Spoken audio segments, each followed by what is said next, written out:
Hi student, हम आज बात करेंगे क्लास 10th के महादेवी वर्मा के जीवन परिचय की। तो महादेवी वर्मा का जीवन हम बहुत अच्छी तरह से देखेंगे। जीवन काल इनका देख लेते हैं। 1907 ईस्वी से 1987 था, मतलब 1907 में इनका जन्म हुआ था और 1987 ईस्वी को इनका निधन हो गया और ये केवल 80 साल जी थी। अब इनका जीवन परिचय देखते हैं। श्रीमती महादेवी वर्मा का जन्म 1987 ईस्वी को फर्रुखाबाद में उत्तर प्रदेश जिला है। जिले में फर्रुखाबाद है, वहाँ पर इनका जन्म हुआ था। इनके पिता का नाम श्री गोविंद प्रसाद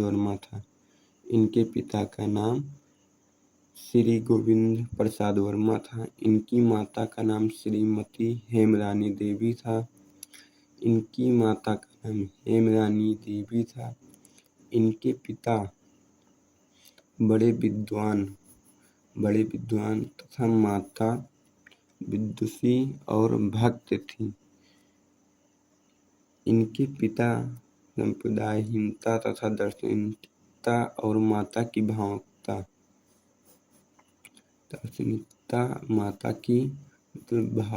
ज़्यादा उत्पन्न करते थे। भावुकता और आस्तिकता ने मिलकर इनके व्यक्तित्व का निर्माण किया था। बचपन में सुनने सुर, मीरा और तुलसी के भाव में संगीतपूर्ण पदों का इन पर पर्याप्त प्रभाव पड़ा था। इनको बचपन में ही इनका आधुनिक नाम मीरा भी है। पर्याप्त प्रभाव पड़ा था। इनकी प्रारंभिक शिक्षा इंदौर में हुई थी। इनका विवाह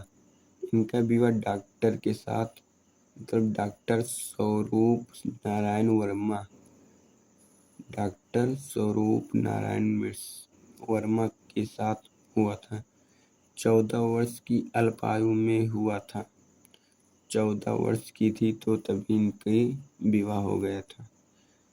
1933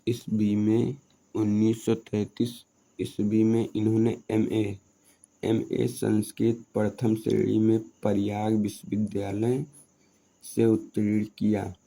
मतलब ये प्रयाग में संस्कृत एमए करके प्रथम श्रेणी प्राप्त किया था। इसके बाद ये प्रयाग महिला विद्यापीठ प्रयाग में ही जहाँ पास किया था, उसी विद्यालय में ये प्रधान अध्यापक के पद पर नियुक्त हो गई और दीर्घ काल तक इस पद पर कार्य किया। मतलब लंबे समय तक इस नौकरी या इस पद को चलाया था। कुछ वर्ष तक उत्तर प्रदेश विधानसभा परिषद की सदस्यता में मनोनीत और कुछ समय तक उत्तर प्रदेश के विधान परिषद की सदस्य भी रहीं और ये चांद नामक मासिक पत्रिका का संपादन भी अपने सफलतापूर्वक किया। तो वे चांद नामक मासिक पत्रिका का संपादन किए थे। आपको अपनी कीर्ति नीरजा पर शेक्सपियर पुरस्कार और दीपशिखा पर नीरजा पर इन्हें शेक्सपियर पुरस्कार और दीपशिखा पर मंगल प्रसाद पारितोषिक प्राप्त हुआ था। भारत सरकार ने आपको पद्म भूषण की उपाधि से अलंकृत किया। मतलब उपाधि देना, दूसरा जैसे नाम से प्रसिद्ध करना ही। और उत्तर प्रदेश सरकार ने इन्हें भारत भारत भारती और भारतीय ज्ञानपीठ पुरस्कार से सम्मानित किया। दिन रात साहित्य सेवा में निरत इस साहित्यिक सेविका ने सन 1987 ईस्वी को अपना शरीर त्याग दी। अब इनके जीवन के परिचय के बारे में हम पढ़ लिए हैं। अब इनके साहित्यिक अवदान या साहित्यिक रचना के बारे में बात करेंगे। इनका साहित्यिक अवदान या साहित्यिक रचना यह है।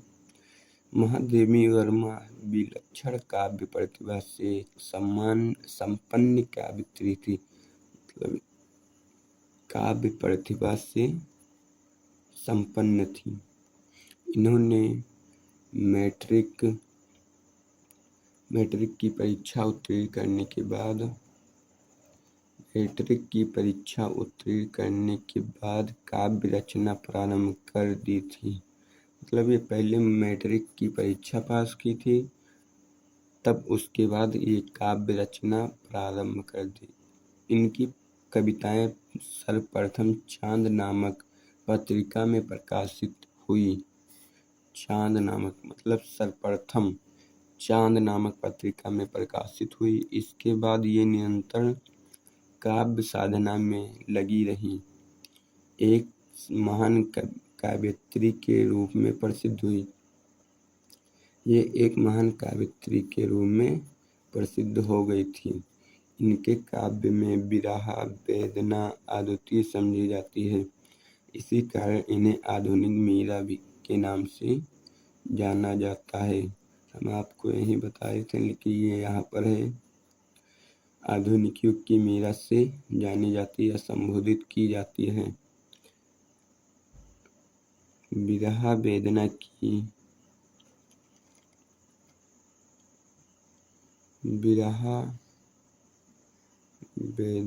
की ममता भाव व्यक्त के कारण इन्होंने हिंदी काव्य जगत में अपनी विशिष्ट पहचान बनाई थी।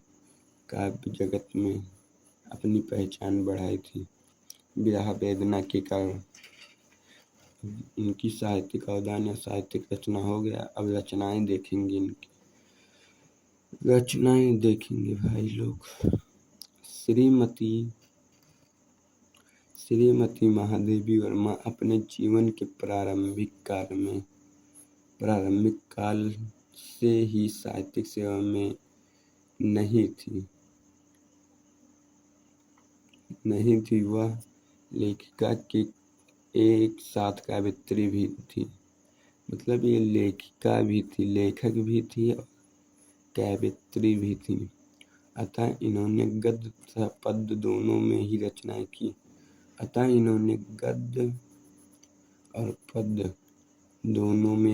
रचनाएं की। इनकी मुख्य रचनाएं निम्नलिखित हैं। अब इनकी रचनाएं देख लेते हैं।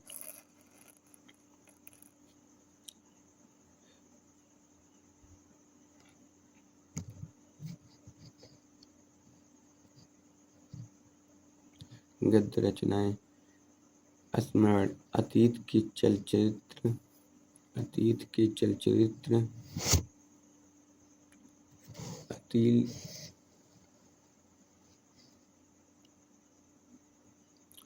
स्मृति की रेखाएं, मेरा परिवार तो याद हो जाएगा, स्मृति की रेखाएं याद हो जाएगा, अतीत की चलचित्र ये भी याद हो जाएगा। निबंध, श्रृंखला की कड़ियाँ, मतलब जैसे पर्वत की श्रृंखला वैसे इसकी कड़ियाँ, श्रृंखला की कड़ियाँ। छड़दी आदि। आलोचना, हिंदी का विवेचनात्मक गद्य। संप्रदान, चांद साहित्यकार। पद्य रचनाएं में निहार, रसीम, निर्जा, संध्या गीत, दीपशिखा और यमा। निहार, रसीम, निर्जा, संध्या गीत, दीपशिखा, यमा याद हो जाएगा। निर्जा संध्यागी दीप्सिका यमा। कई बार 2-3 बार बोल लें। रसीम निर्जा संध्यागी दीप्सिका यमा। निहार रसीम निर्जा संध्यागी दीप्सिका यमा। अब काव्यगत विशेषताएं वर्ण विषय महादेवी वर्मा जी का देखेंगे हम। महादेवी जी छायावाद तथा रहस्यवाद। तो छायावाद तथा रहस्यवाद की प्रमुख काव्यत्री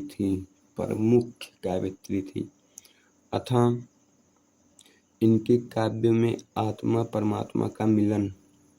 भाई लोग, इनकी काव्य में आत्मा और परमात्मा का मिलन होता था। वियोग ये सच में नहीं है, अरे मतलब लगता था। अब सब लोग मानो कि हाँ सही में होगा, मिलता होगा, ऐसी बात नहीं है। इनकी काव्यों में मिलता था। वियोग तथा प्रकृति के व्यापारों तक की छाया स्पष्ट दृष्टि गोचर होती है। उनको यह संसार और मानव जीवन निराशा और विवेचता के झूले में झुलाता हुआ दिखाई देता है। अब देखते हैं आगे कुछ है, आगे है, देखते हैं।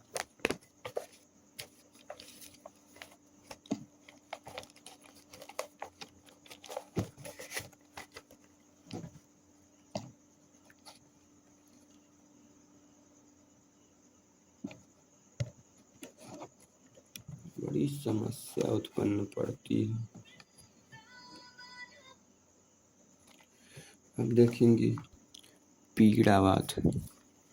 दिख नहीं रहा भाई, अब दिखेगा। पीड़ावाद इनकी कल्पना में सरलता, मधुरता और पीड़ा का अद्भुत समन्वय है। दूसरे शब्दों में इनका काव्य पीड़ा और पीड़ा ही काव्य। पीड़ा है मतलब इनका काव्य पीड़ा है और पीड़ा ही काव्य है। वे अपने को दुख की बदली कहते हैं।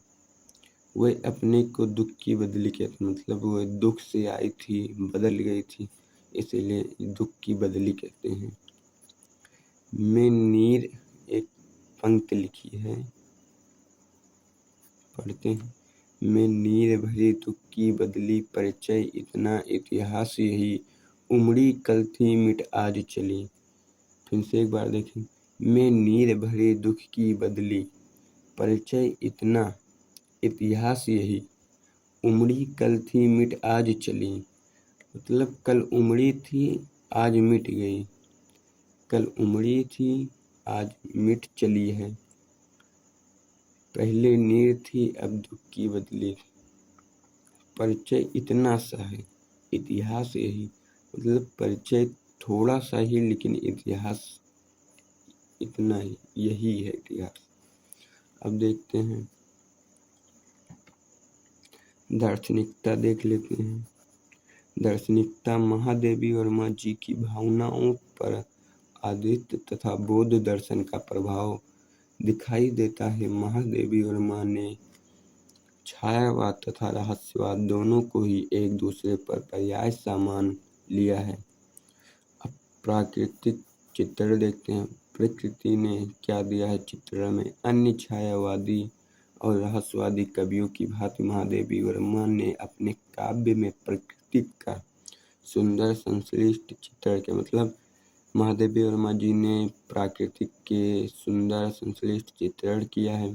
प्राकृतिक उनके लिए निर्जीव न होकर सजीव चेतना सत्ता, मतलब महादेवी वर्मा जी के लिए निर्जीव न होकर सजीव चेतना सत्ता है। इस प्रसंग से वर्षा सुंदरी की प्रति कविता का एक अंश देखिए।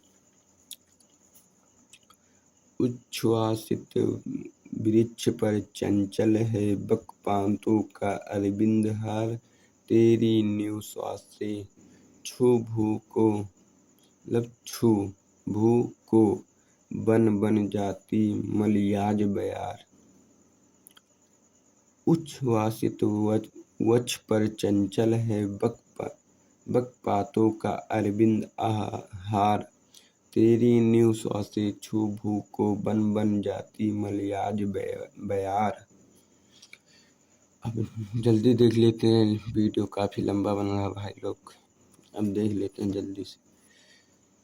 भाषा शैली इनकी काव्य के क्षेत्र में महादेवी वर्मा की प्रारंभिक रचनाएं ब्रज भाषा, इनकी भाषा ब्रज थी और बाद में ये खड़ी बोली में आ गई।